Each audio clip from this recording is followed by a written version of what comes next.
어느 날 숲속 오솔길을 걸어가던 할머니 한 분이 두 갈래의 길을 마주하게 되었습니다. 한 길은 오른쪽으로 난 길이고 한 길은 왼쪽으로 난 길이죠. 그러자 평소에 교회도 열심히 다니고 믿음도 좋았던 이 할머니께서 그 자리에서 무릎을 탁 꿇고 앉으셔서 내가 하나님 뜻대로 갈 곳을 정하리라 마음을 먹고 이렇게 기도하기 시작했습니다. 하나님, 하나님께서 저의 길을 인도해 주시리라 믿습니다. 제가 지팡이를 중앙에 놓고 쓰러뜨릴 텐데 지팡이가 왼쪽으로 쓰러지면 왼쪽 길로 가고 오른쪽으로 쓰러지면 오른쪽 길로 가겠습니다. 이렇게 기도를 하고 나서 그 할머니가 자기 손에 있던 지팡이를 똑바로 잡았다가 이 손을 탁 놓았습니다.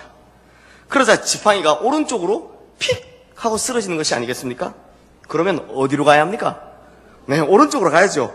그런데 문제는 할머니가 원래 원했던 길은 왼쪽이었다는 겁니다. 그러자 할머니가 냉큼 지팡이를 집어들었습니다. 그리고 조용히 한마디 합니다. 다시. 그렇게 다시 지팡이를 쥐고 또 쓰러뜨렸지만 이번에도 역시나 오른쪽으로 지팡이가 쓰러지는 겁니다. 그런데도 지금 할머니는 어디로 가고 싶다고요? 왼쪽으로 가고 싶다니까요. 그러니 얼른 지팡이를 집어들고서 아이고 하나님께서 왜 이러실까? 이러시면서 이번에는 다시 지팡이를 가운데 놓는데 손을 놓자마자 오른쪽으로 기울어지려고 하는 순간 다시 채 잡습니다. 참. 그리고 이번에는 똑같은 말을 아주 신경질적으로 합니다. 다시!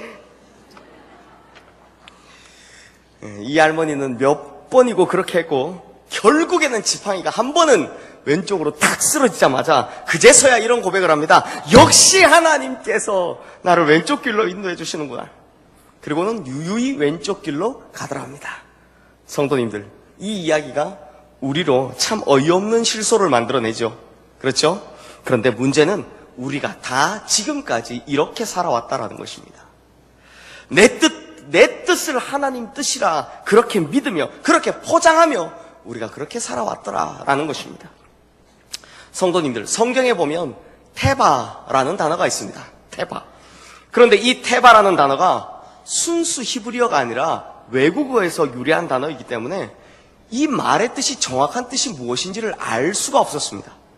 이 테바라는 단어가요, 성경에 총 29번, 구약에만 28번, 신약에 한 번 나오는데, 그런데 이 테바라는 단어 자체가 놀랍게도 딱 두 가지만을 지칭하고 있습니다.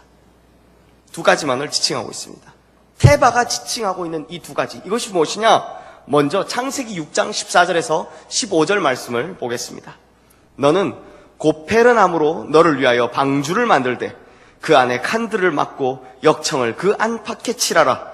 내가 만들 방주는 이러하니 그 길이는 300규빗, 너비는 50규빗, 높이는 30규빗이라. 노아가 살던 시대에 하나님께서는 세상이 죄악으로 가득한 것과 그로 말미암아 패역해져 버린 인간들을 위해서 홍수로 이 세상을 심판하고자 하셨습니다. 그렇지만 그 심판 속에서도 하나님께서는 은혜를 베푸셔서 노아의 가족들만큼은 구원하시기로 하여 그래서 노아로 하여금 방주를 만들게 하셨습니다. 이 방주를 바로 테바라고 하는데요. 그러면 테바가 무슨 뜻일까요? 하나님께서 테바, 즉 방주를 만들라고 하실 때 노아에게 이미 설계도를 주셨습니다. 길이는 300규빗, 길이는 300규빗, 너비는 50규빗, 높이는 30규빗 이렇게 만들라 하셨습니다. 이 크기를요, 오늘날의 도량으로 환산하면 한 규빗을 대략 이 팔꿈치, 즉 한 45cm 정도로 보니까 길이만 135m, 배의 길입니다. 배의 길이가 135m, 너비가 22.5m, 그리고 높이가 13.5m나 됩니다. 이 사이즈를 용적률로 치면 축구장보다 훨씬 더 큰 사이즈입니다. 노아의 방주를요, 세로로 이렇게 세우면 45층 건물의 높이만 하다라고 하고요, 그냥 옆으로 눕혀도 8층 건물의 높이만큼 된다고 합니다. 실제로 과학자들이 노아의 방주를 이 시뮬레이션으로 만들어 보았더니 이 이 정도 크기의 배라면 그 배 수량이 대략 32,000톤이나 나온다고 합니다. 성도님들 혹시 인천이나 부산에서 출발해서 제주도로 가는 그 크루즈 여객선 혹시 타보신 적 있습니까? 너무 크다 보니 천천히 가는 바람에 하룻밤 자면서 가야 하는 그 여객선. 진짜 너무 커서 어지간한 파도에는 흔들리지 않는 그 여객선의 배수량이, 그 크루즈 여객선의 배수량이 약 3,000톤 가량 된다고 합니다. 그런데 노아의 방주가 32,000톤이라고 하니 제주도로 가는 그 크루즈 여객선의 약 11배 가량 되는 크기의 배라는 겁니다. 그래서 우리는 노아의 방주하면 제일 먼저 떠오르는 이미지가 실제는 크기입니다. 크다는 겁니다. 엄청나게 크구나라는 겁니다. 모든 동물의 암수 한 상씩을 태울 수 있을 만큼 그만큼 거대한 배라는 거죠. 그러다 보니 테바는요, 테바라는 단어는 거대함의 상징 같아 보입니다. 그렇다면 이번에는 출애굽기 2장 3절 말씀을 한번 찾아보겠습니다. 제가 읽겠습니다. 더 숨길 수 없게 되매 그를 위하여 갈대 상자를 가져다가 역청과 나무진을 칠하고 아기를 거기 담아 나일 강가 갈대 사이에 두고. 애굽에서 노예 생활을 하던 이스라엘 백성들이 마치 순풍산부인과 마냥 아이들을 펑펑 놓습니다. 너무 잘 놓다 보니까 그 수가 급격히 많아지게 되죠. 그래서 누가 위기감을 느끼느냐? 애굽 왕 바로가 위기감을 느낍니다. 야, 저들이 우리의 수보다 많아지면 어쩌지? 쿠데타가 일어나든지 내전이나 폭동이 일어나든지 할 수 있다라는 이 위기감이 들었다는 것입니다. 그래서 히브리 노예들이 아들을 낳으면 어떻게 하라고요? 무조건 나일강에 던져 죽이라라는 명령을 내립니다. 그런데 그때 아므람과 요게벳이라는 이 부부가 아들을 낳고서 바로의 명을 피해서 3개월 동안이나 집에서 이 아기를 숨겨서 키웁니다. 이 아이가 누구입니까? 네, 바로 모세입니다. 그런데 어떤 아이든 대략 3개월쯤 지나고 나면 어떻게 됩니까? 이제는 스스로 어느 정도 움직이기 시작합니다. 이제 뒤집기도 하고 막 기기도 하죠. 이때부터는 울음소리도 커집니다. 처음 태어났을 때, 저희 집 준엽이도 처음 태어났을 때 헤 이렇게 울던 애가 한 3개월쯤 지나고 나니까 밤에 잠을 못 자겠어. 으악 이렇게 울기 시작하더라는 겁니다. 그래서 더 이상 이 아기를 키울 수 없게 되자 그 부모가 갈대 상자에 역청과 나무지를 칠해서 이 나일강에 띄워보냅니다. 놀라운 일입니다, 성도님들. 모세가요, 인류 역사상 최연소로 나일강 횡단을 하는 장면입니다. 기네스북에 오를만하죠. 그런데 이때 그 부모가 만들어준 것이 무엇이냐? 바로 갈대 상자였습니다. 그런데요, 성도님들, 참 재밌는 것은 성경에는 이 갈대 상자 역시 테바라고 부르고 있다는 것입니다. 그러므로 노아의 방주와 모세의 갈대 상자, 딱 이 두 가지만을 성경에서 테바라고 부르고 있다는 것입니다. 그러면 성도님들, 언뜻 보면 이해가 잘 안 됩니다. 하나는 축구장보다 더 큰 크기이고 또 다른 하나는 도시락보다 약간 더 큰 크기인데 어떻게 이 둘 다 테바가 될 수 있단 말입니까? 그래서 학자들이요, 이 테바라는 단어의 정확한 뜻을 찾으려고 노아의 방주와 모세의 갈대 상자에서 이 두 가지 간의 공통점을 찾으려고 무진장 노력을 했습니다. 예를 들면 둘 다 역청을 칠했기 때문에 테바다라고 하기도 했고, 또 혹은 둘 다 구원을 상징하기 때문에 테바다라고 하기도 했습니다. 참 여러 가지 학설들이 있었습니다. 그런데 성도님들, 이 테바라는 단어의 의미를 가장 잘 설명하는 가장 확실한 공통점이 있습니다. 그것이 무엇이냐? 바로 둘 다 무동력이라는 것입니다. 테바의 핵심은 무동력에 있다는 것입니다. 노아의 방주를 보십시오. 그 큰 배에 동력 장치 하나가 없습니다. 모터는 고사하고요, 그 흔한 노도 하나 없습니다. 모세의 갈대 상자에도 마찬가지로 동력 장치가 하나도 없습니다.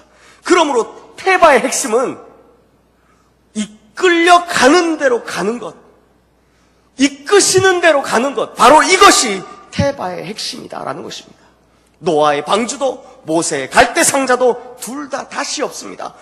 돛도 없습니다. 노도 없고 키도 없습니다. 그러니 노아의 방주도 모세의 갈대 상자도 모두 방향, 속도, 멈추고 가는 것 모두 철저하게 하나님께 달려있다는 것입니다. 사랑하는 성도님들, 그러면 우리가 앞서 보았던 이 지팡이를 넘어뜨리는 할머니와 같은 그런 인생 살지 않으려면 우리가 어떻게 살아야 합니까? 바로 테바의 인생을 살아야 합니다. 테바의 인생이 정답의 인생인 것입니다. 어떤 상황 속에서도 인생의 방향, 인생의 속도, 인생의 멈추고 가는 것을 모두 다 하나님께 맡기는 것 뿐만 아니라 내 인생의 전부를 철저하게 하나님께 맡기는 것, 이것이 바로 테바의 인생이고 이것이 바로 우리가 살아야 할 정답의 인생이다라는 것입니다. 즉 내가 하나님을 끌고 가는 것이 아니라 이 지팡이 놓는 할머니처럼 계속 이렇게 하는 것이 아니라 하나님께서 나를 끌고 가도록 하시는 것, 이런 수동태의 인생이 바로 우리의 인생의 정답의 인생이다라는 것입니다. 제가 이 시간 온누리교회, 제가 첫 사역지였죠. 온누리교회를 담임하시고 지금은 하늘나라 하나님 나라로 가신 우리 하용조 목사님의 쓰신 글입니다. 인생은 수동태입니다 라는 그 글 중에 한 부분을 제가 읽어드리려 합니다. 제가 암 수술을 받기 위해 수술대 위에 누웠을 때 깨달은 사실이 있습니다. 인생은 능동태가 아니라 수동태라는 것입니다. 그 순간 제가 할 수 있는 일은 기도 외에 아무것도 없다는 사실을 가슴 깊이 절감한 때였습니다. 예고도 없이 들이닥치는 허리케인처럼 삶에 잘 정돈된 방에 고난이라는 돌풍이 불어닥칠 때 우리가 할 수 있는 일은 아무것도 없음을 깨닫게 됩니다. 질병으로 인해 자신이 하고자 했던 많은 계획들을 수정해야 될 때가 있습니다. 육체적인 고통보다 더 큰 고통은 해야 할 일을 하지 못한다는 정신적인 고통입니다. 만일 우리가 계획하던 길로 계속 달리고 있을 때 하나님께서 멈춰 세우지 않는다면 우리는 하나님을 경기장 밖에서 지켜보시도록 내버려둔 채 마음대로 저만치 앞서가고 있었을지도 모릅니다. 인간은 다른 사람을 섬기는 일을 차치하고 심지어 자신을 돌보는 일조차 할 수 없게 될 때에야 인생은 수동태라는 것을 깨닫게 됩니다. 혼자서도 잘 해내리라는 오만을 버리고 하나님 앞에 무릎을 꿇게 됩니다. 기도란 인생이 수동태라는 것을 고백하는 일입니다. 먼저 우리가 배워야 할 것은 주님을 위해 많은 일을 하는 것이 아니라 주님께서 일하시도록 자신을 드리는 것입니다. 주님은 우리가 아무것도 할 수 없을 때조차 우리를 사용하십니다. 주님께서 가장 위대하게 드러날 때는 우리가 가장 연약해질 때입니다. 우리의 끝이 하나님의 시작이기 때문입니다.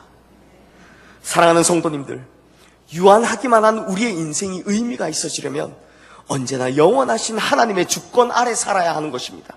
왜냐하면 우리의 인생의 정답은 테바의 인생, 수동태의 인생이기 때문입니다. 우리는 수동태여야 하고 하나님은 능동태여야 합니다.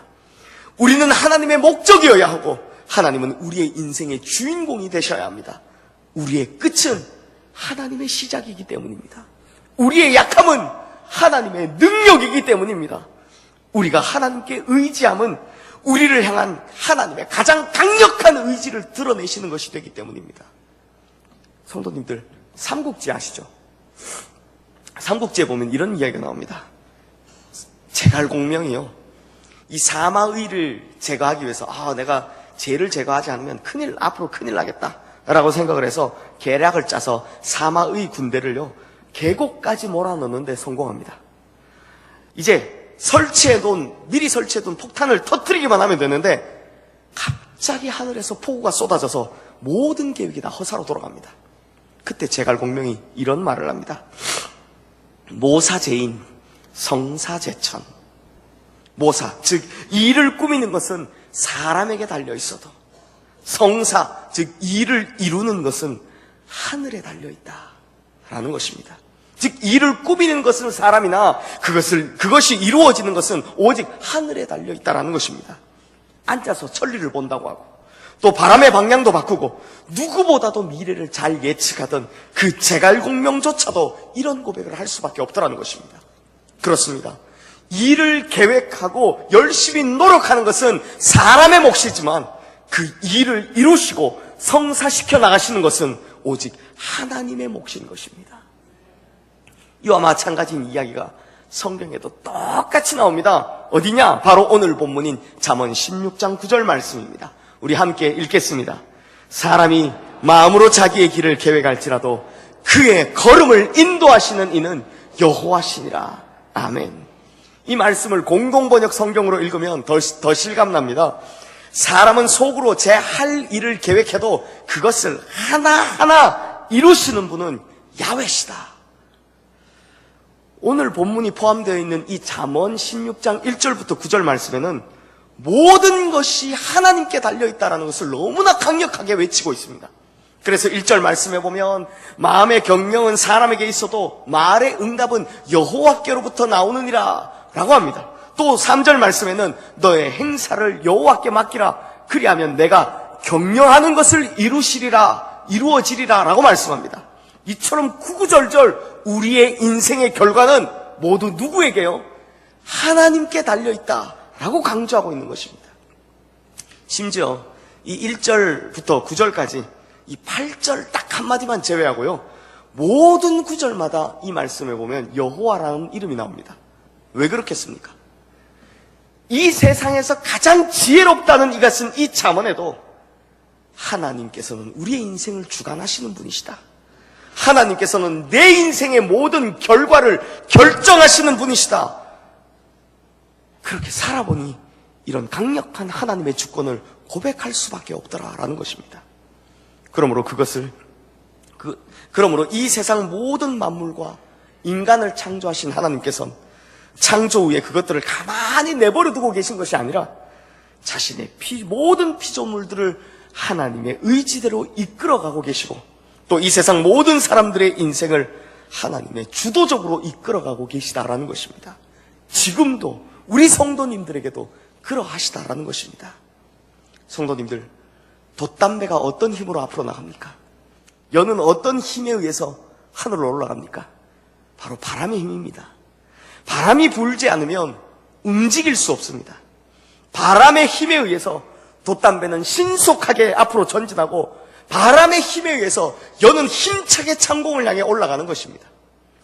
자체 동력은 없지만 바람에 의지해서 그런 힘을 발휘하는 것입니다.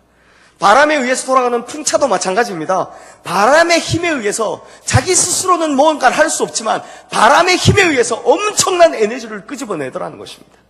그러면 이것들의 공통점이 무엇입니까? 바람에 자신을 맡길 줄 안다는 것입니다. 거센 바람이 자기를 향해 다가올 때 그것을 거부하는 것이 아니라 거기에 온전히 자신을 맡길 줄 안다는 것입니다. 그런데 만약 돛담배가요, 연이요, 혹은 풍차가요, 그 자기에게 오는 바람을 거부하면 어떻게 되겠습니까? 아무짝에도 쓸모 없어지는 것입니다. 성도님들, 아담과 하와의 불행이 어디서부터 시작했습니까?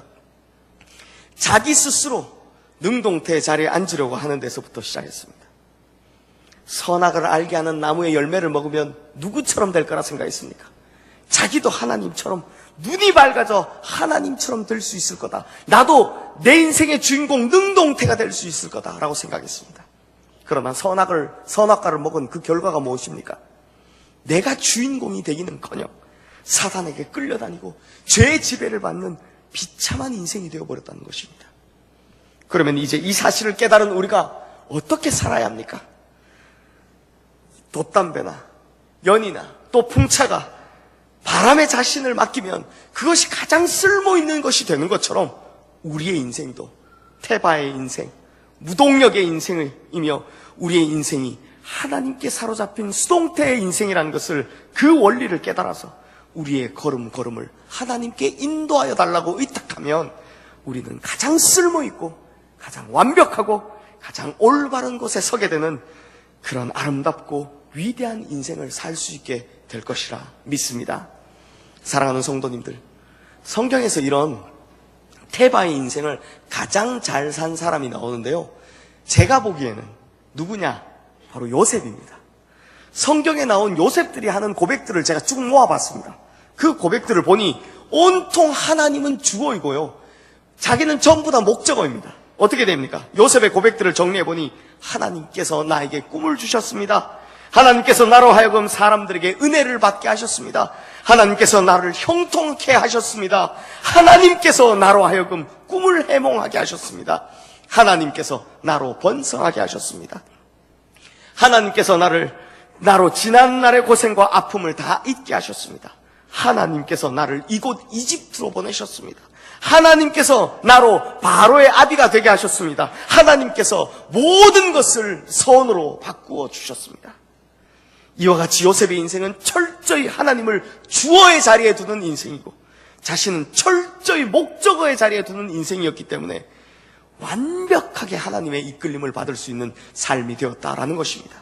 그래서 요셉의 인생은요, 그 걸음걸음을 하나님께 맡기는 인생이었기 때문에 성경 안에서 가장 형통한 인생을 산 사람이다 라고 평가를 받는다는 것입니다. 요셉은 테바의 인생, 수동태의 인생, 하나님을 주어에 두고 자신을 목적어에 두는 인생을 살았기에 성경에서 가장 위대한 꿈을 이룬 자로, 가장 형통한 자로 수천 년 동안 후대에 내려오는 아름다운 인생이 될 수 있었다는 것입니다. 그러므로 성도님들, 우리의 존재의 이유가 주어가 되시는 영원하신 하나님의 역사에 목적어가 된다는 것을 절대 잊지 마시기 바랍니다. 그래서 아등바등 무의미한 우리의 욕망이나 소유나 그런 성공을 붙잡으려고 하지 마시고 요셉처럼 하나님께 우리의 인생을 주관하시도록 온전히 내어드리는 그런 인생 사시기를 주님의 이름으로 축원합니다. 그러할 때 우리 시흥의 모든 성도님들은 바람에 내맡긴 돛담배나 연이나 풍차처럼 진정 쓸모있는 인생, 아름다운 결과를 가져오는 인생, 요셉처럼 형통한 인생 살게 되실 줄로 믿습니다. 이렇듯 새로운 한 해에는 테바의 인생을 살겠노라 하지만은 우리 시흥의 모든 성도님들의 인생이 가장 지혜로운 인생, 가장 빛나는 인생, 가장 형통한 인생, 가장 위대한 인생 되시기를 주님의 이름으로 축원합니다. 말씀을 마무리하겠습니다. 사랑하는 성도님들, 사람이 자기의 길을 자신의 마음대로 계획할지라도 그 걸음걸음을 인도하시는 분은 오직 하나님 한 분뿐이시다는 것을 믿으십니까? 이 말씀을 믿으십니까? 이 말씀이 인생의 진리임을 믿으십니까? 새로운 한 해는 이 말씀대로 테바의 인생을 사시기로 결단하십니까? 그렇다면 제가 축복의 이야기 하나를, 축복의 이야기 하나를 하고 이 말씀을 마무리하려 합니다.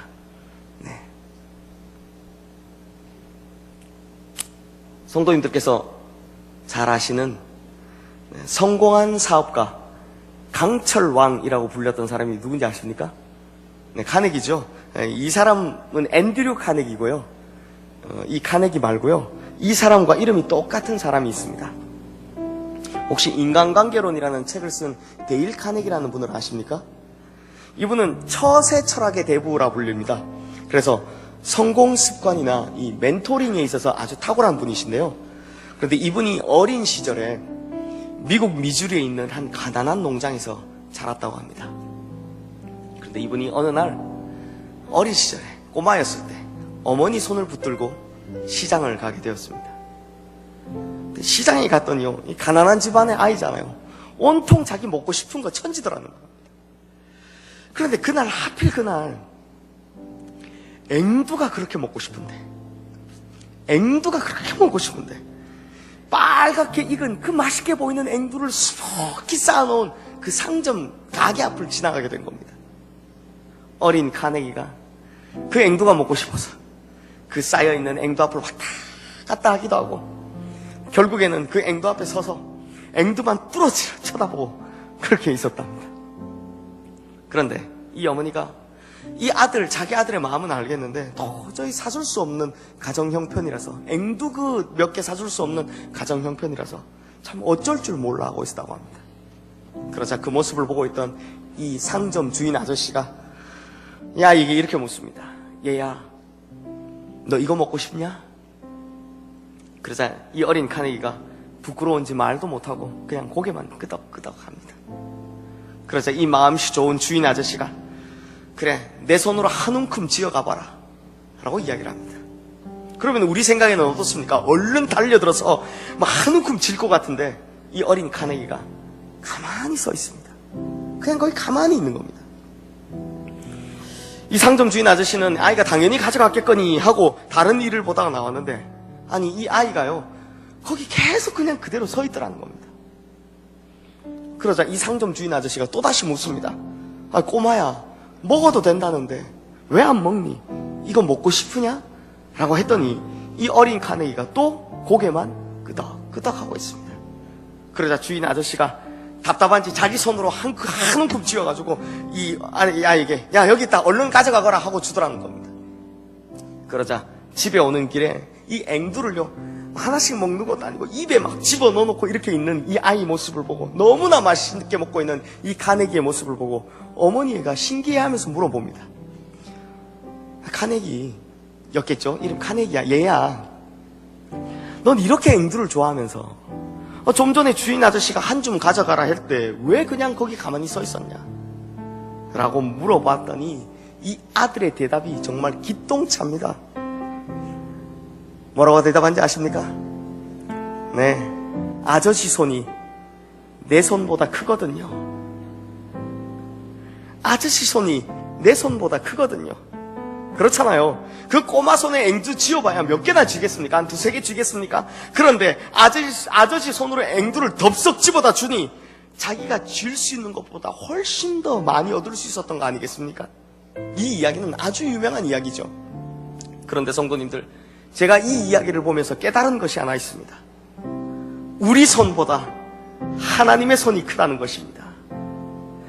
우리가 계획한 일, 우리가 바라는 일, 우리가 붙잡고 있는 일, 우리는 그런 것들의 성취로 인해 얻은 결과를 가지고 기뻐하지만 실상은 하나님께서 이루시는 일, 하나님께서 역사하시는 일, 하나님께서 인도하시는 일이 우리 손으로 쥐는 그 어떤 결과보다도 훨씬 더 크다라는 것입니다. 사랑하는 성도님들, 우리 손보다 하나님의 손이 큰 법입니다. 우리 손보다 하나님의 손이 큰 것입니다.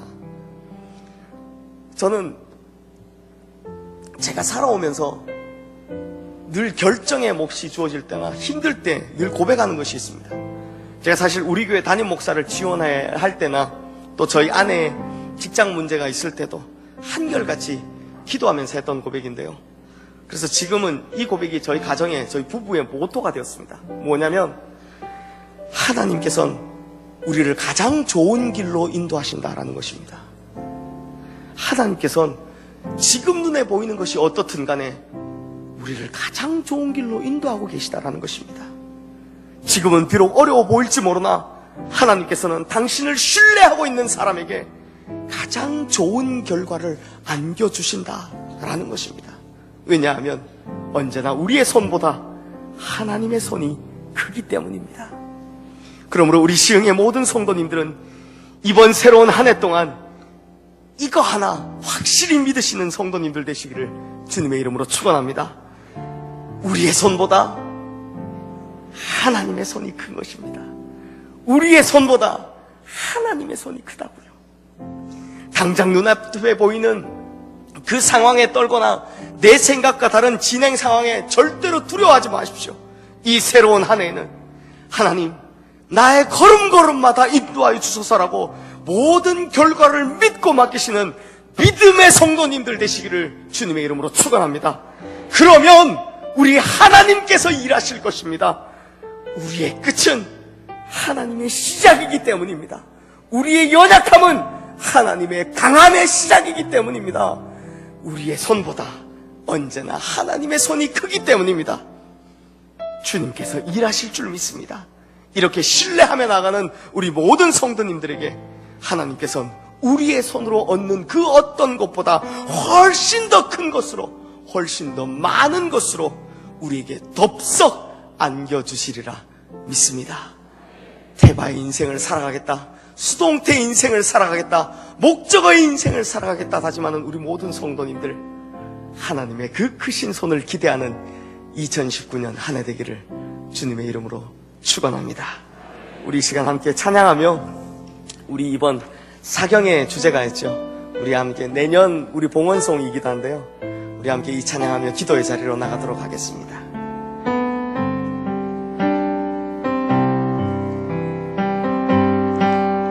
날이 저물 저물어 갈 때, 빈들에서 걸을 때, 그때가 하나님의 때.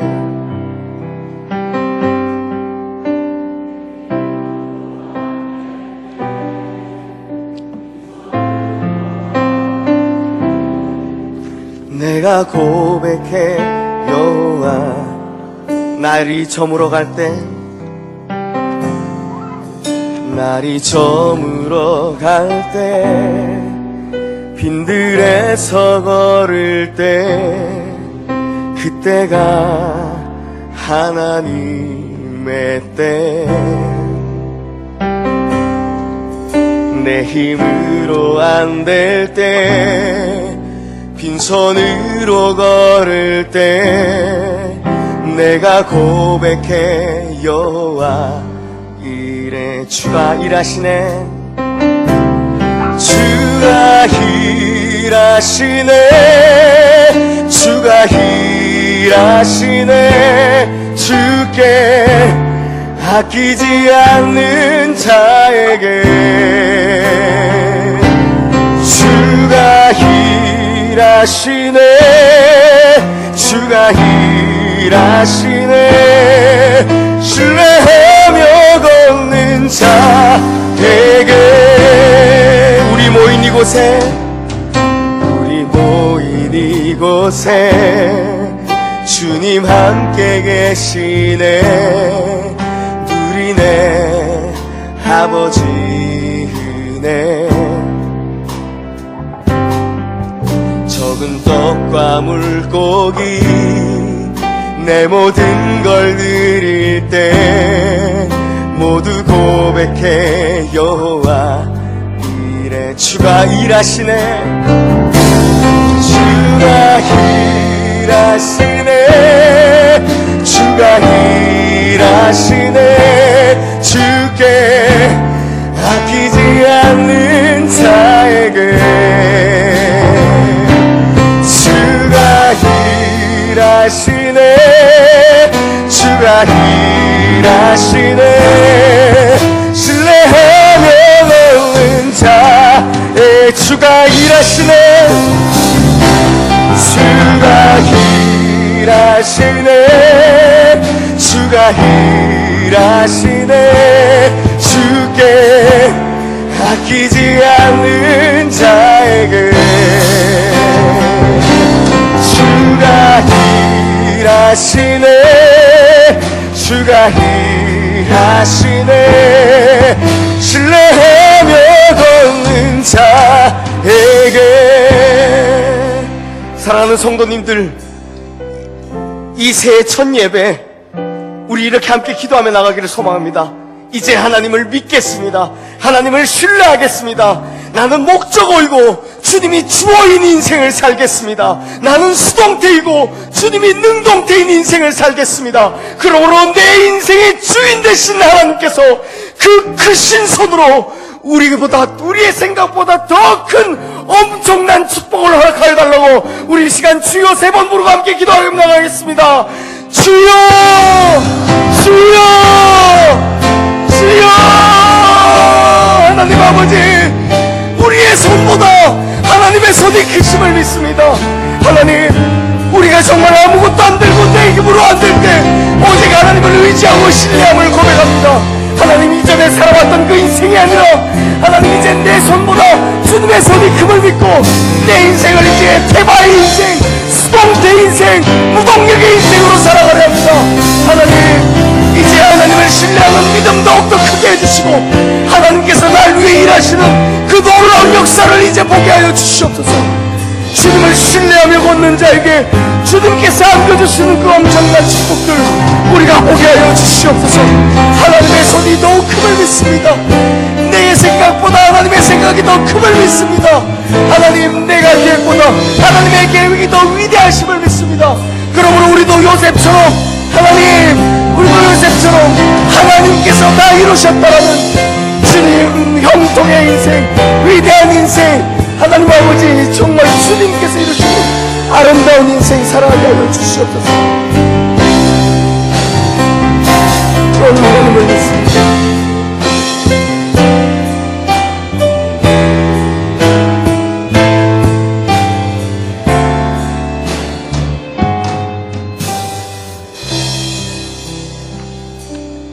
하나님 아버지, 이 한 해를 시작하는 시간, 우리 시흥의 모든 성도님들이 하나님을 신뢰하는 마음으로 이제 태바의 인생, 수동태 인생을 살아가려 합니다.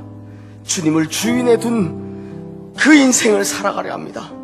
하나님, 우리 손으로 얻는 그 어떤 것보다 하나님의 손으로 얻는 것이 훨씬 더 크고 많다는 것을 기대하며 하나님을 신뢰하며 나갑니다. 우리가 생각하는, 계획하는 그 어떤 것보다 하나님의 생각이, 하나님의 계획이 더 크고 위대하다는 것을 믿으며 나갑니다. 하나님, 이 한 해 동안 이 믿음이 흔들리지 않게 하여 주시옵소서. 그리고 이 믿음대로 이루어지게 하여 주시옵소서. 하나님, 나의 걸음걸음마다 인도하여 주시옵소서. 우리의 인생의 영원한 주인공 되신 우리 주 예수 그리스도 이름으로 기도드립니다. 아멘.